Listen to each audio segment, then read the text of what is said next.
Tiga golongan yang paling awal akan Allah masukkan ke dalam neraka. Golongan itu bukan golongan penzina, minum arak. Tahu tak siapa tiga golongan yang paling awal dimasukkan ke dalam neraka? Pertama, orang yang bersedekah. Yang kedua, orang yang berjihad. Yang ketiga adalah orang yang ada ilmu dan menyampaikan ilmu. Cara mereka dicampakkan pun bukan campak biasa.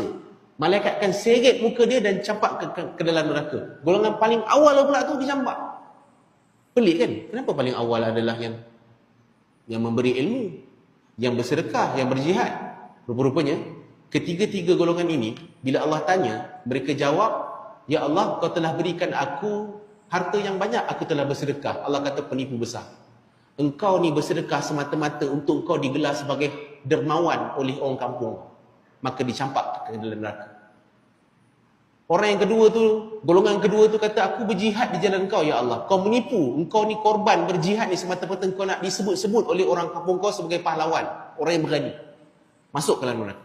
Dan golongan ketiga adalah mereka yang diberikan ilmu, ada kepandaian, belajar senang dapat dan boleh sampaikan ilmu, dan Allah kata, "Kau penipu besar, engkau sampaikan ilmu bukan kerana aku, tapi semata-mata untuk engkau ni, orang angkat kau sebagai orang yang bijak, orang alim, orang puji-puji engkau. Engkau belajar ilmu dan sampaikan ilmu bukan kerana Allah, tapi untuk pandangan manusia."